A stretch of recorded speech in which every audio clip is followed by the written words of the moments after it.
Hey, look who it is. It's Marco here. How you doing, Mark? How's your Christmas? Yeah, bit meh. Yeah. Same every year. Exactly.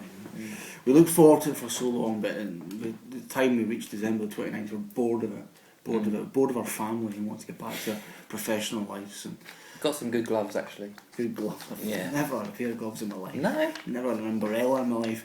Never had a pair of gloves in my life. What's wrong with you? God being Scottish. Yeah. 3 picks from the Football League. Yeah. And first game, Hull against Sheffield Wednesday. The first thing that came to my mind here was the two managers, Steve Bruce and David Jones, respectively. Two men we've ripped the piss out of for 3 months and we I were didn't betting. pick this game for. Oh, please. No, I didn't. So I thought, what can we say this week about these horrible burly men? And I thought, alright, something horrible.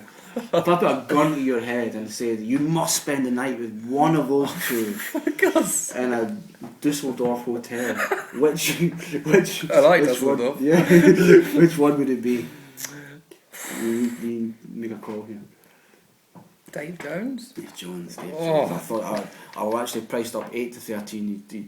You'd pick Dave Jones. It's the eyeliner. Anyway, The golf look. what's your thoughts on this game? Okay, I looked at the coupon, the championship coupon, excuse me, and Cardiff are actually priced up as the banker bet in the championship. They're the shortest price at home to Ipswich, and I like Ipswich under Mick McCarthy, so I couldn't be picking Cardiff at that price. But Hull stood out 4-6 at home to Sheffield Wednesday. Yeah, it's a little bit short, but I expected closer to 8 to 15 than 4-6 with Hull, considering the form they're in. And let's completely discount the FA Cup last week. 9 changes. That's probably why they drew at home to Leighton Orient and Steve Bruce, or your mate Big Brucey. He was very angry with the performance, and understandably so. But they've been scintillating form since the start of November in the Championship. Unbeaten in 8, winning 5, 4 clean sheets in 5, only 4 goals conceded in 9 games in the Championship now. Deservedly second in the table, and they've bolstered their squad with Robbie Brady and David Myler this week, 2 players I know quite well from their performances in the green shirt of Ireland. And at home, the home record isn't bad either, 8 wins from 13. So a lot of things going for Hull this time, and I really like them as a team. I didn't like them pre-season, but I think I finally got over the fact that Steve Bruce is in charge, and, and given them the credit they deserve. But regular watchers will know my feelings on Sheffield Wednesday. They're not very good. I expect them to be in the bottom 3 at the end of the season, and let's forget their goalless draw with MK Dons. Actually include it for a second, because that's the 3rd game they haven't scored in a match as well, but discard it for a second. And they were very disappointing in their last league game. 2-0 at home to Burnley they lost on New Year's Day. Very poor performance, and against the top 6 and the top half they're equally woeful. Lost all 6 games against top 6 opponents, and away from home against the top half they're winless in 8, losing 6.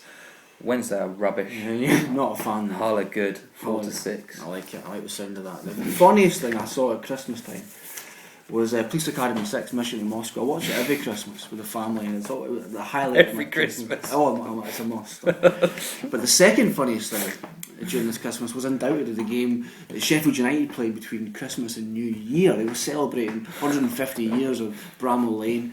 And it was a wonderful, stately city occasion. They invited the greats there, the Sheffield greats, like the guy for the Human League, Uriah Rennie. They did, Leslie Ash as well from Cat's Eyes. All the big guns. All the big guns. But they lost, of course. They lost to Hartlepool. Hadn't won away for about 100 years. And it was a huge shock, and they didn't win a game since September the 1st. A massive shock. That was hilarious. Sheffield United losing to Hartlepool at home on their big day as well. You've got them involved in your second game here. They're playing at home to Yeovil, aren't they? Yeah. Always happens, doesn't it? Big celebration. It always falls flat, especially with the TV cameras. I don't really like Sheffield United. I can't understand why. There's something just not quite right about me and Sheffield United this season. I opposed them outright, and I'm opposing them again this weekend. Just not confident with them, and I think there's something about them, I think, which we saw against the Hartlepool as well. Expectation on them, and especially playing at Bramble Road, Bramble Lane even. They're not the team they should be. They've got the best squad, they're the biggest club, but they're not performing how they probably should do. Of course, battered Oxford last week, 3-0 in the FA Cup, great result. But before then he did 2 late goals to draw against high-flying Doncaster. And then that hilarious game against Hartlepool where they conceded 3 at home and lost. 5 goals conceded in two League One games, and they've reacted to that by signing Danny Higginbottom this week, experienced defender, and Jamie Murphy from the Scottish leagues of Motherwell, Yeah, your Motherwell. which you might know well. Not a good player. Is he? But I'm not convinced. That game against Hartlepool was the third time this year that they've conceded 3 goals at home in League One, which for a team like Sheffield United isn't good enough. Crewe and Bournemouth, the other 2 teams. And yeah, they've only lost 3 league fixtures all season.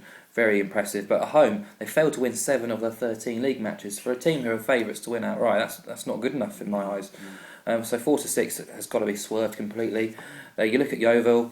They're unlucky in midweek when they went to Orient with 1,000 fans behind them and lost by a last-minute goal in the JPT. But their league form's been very, very good and very encouraging too. Since December, they've won 4, drawn 2, lost 2. One of those defeats was at Bournemouth, where they played very well for an hour and quite unlucky to come out on the back of, it was a 3-0 defeat, but they played very well and put a good account of themselves that day. Paddy Madden up front has been a revelation since he signed from Carlisle. Couldn't score for fun for them. Scoring every week now for Yeovil. I don't know what's going on. Sometimes that just seems to work for players. And away from home as well, 1-6, drawn 1, defeated 6 times. So over half of their matches away, they've avoided defeat. So when you put the 2 teams together and Sheffield United's home form, Yeovil's away form, 11-10, Yeovil to avoid defeat. That's odds against them. That's a bet. That sounds good, Darren. Wickham, we're moving to League 2 now. Wickham, and Gareth Ainsworth's done a great job there, up in 18th. I know Don't talk about Wickham. Don't slag him. I wouldn't dare. Take it away. What's the bet? I love Wickham, my second team if I had one, and Gareth Ainsworth's doing a sterling job. He's picking up the pieces from where Gary Wallock left off. Gary Wallock was a very gung-ho manager, a little bit like Blackpool used to be under Holloway in the Premier League. He's galvanised the players. He's taken them on a great run since they lost at Northampton in the middle of November. They've gone on to win 6, drawn 1, lost 2. They're 8 points off relegation now, which I thought was outstanding. But 8 points off the playoff places, which is even more encouraging. Away from home is where they've been playing their best football. 3 wins from 4 now on the road, including winning at Rotherham. Superb result. They beat Chesterfield at home last weekend. 10-11, draw no bet at Wimbledon. This is a Wimbledon team, they've recorded back-to-back wins away from home against Torquay and Rochdale. But at home at Kingsmeadow, they are just useless. 2 wins, 2 draws and 8 defeats at home in the league. And get this, since the opening day when they won, they've won once since then. It's just not good enough for me. The fans must be pretty angry with the team. Well, actually, they'll probably blame it on MK Dons. MK Dons are to blame for everything. Wimbledon. 10-11, Wickham, draw no bet. Good thing. What's your 3 bets? Wickham 10-11, draw no bet. Yeovil double chance at 11-10 at Sheffield United, and Hull to win the battle of the ugly managers at 4-6. Steve Bruce.